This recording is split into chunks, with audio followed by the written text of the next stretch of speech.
Assalamualaikum warahmatullahi wabarakatuh. Nah, di sini saya akan membahas pengertian dan ruang lingkup komunikasi. Nah, seperti apa pembahasannya? Mari kita simak. Nah, apa yang dimaksud dengan komunikasi?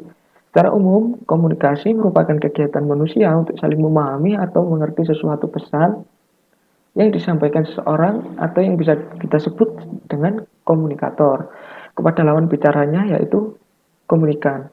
Atau komunikasi dapat dikatakan juga sebagai suatu proses pengoperan pesan dari individu ke individu lain, dari individu ke suatu kelompok kecil atau small group maupun kelompok besar, large group.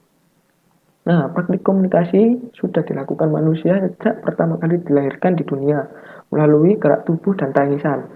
Ketika beranjak dewasa, praktik komunikasi dalam rangka menjalin interaksi atau hubungan dengan sesama manusia dilakukan dengan lebih luas, yakni menggunakan komunikasi verbal dan nonverbal.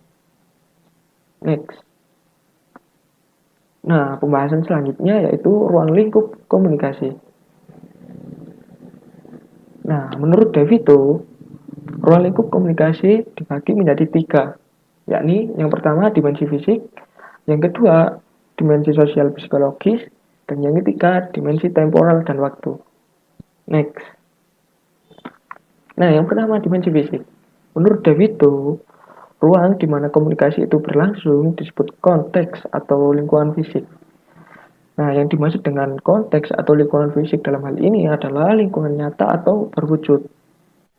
Nah, lingkungan fisik ini mempunyai pengaruh tertentu terhadap pesan yang kita sampaikan. Seperti itu. Next. Nah, dimensi sosial psikologis.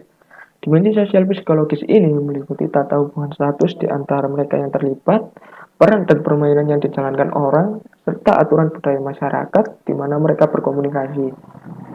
Nah, lingkungan ini sendiri meliputi rasa persahabatan, rasa permusuhan, formalitas, informalitas, serius, atau senda gurau. Nah, next. Nah, yang ketiga, dimensi temporal dan waktu. Dimensi ini mencakup waktu dalam sehari maupun waktu dalam hitungan sejarah di mana komunikasi tersebut berlangsung. Mungkin bagi sejumlah orang, pagi hari bukanlah waktu yang tepat untuk berkomunikasi.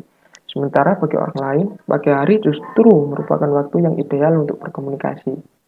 Nah, dari 3 dimensi tadi itu saling berkaitan. Nah, misalnya saya kasih contoh.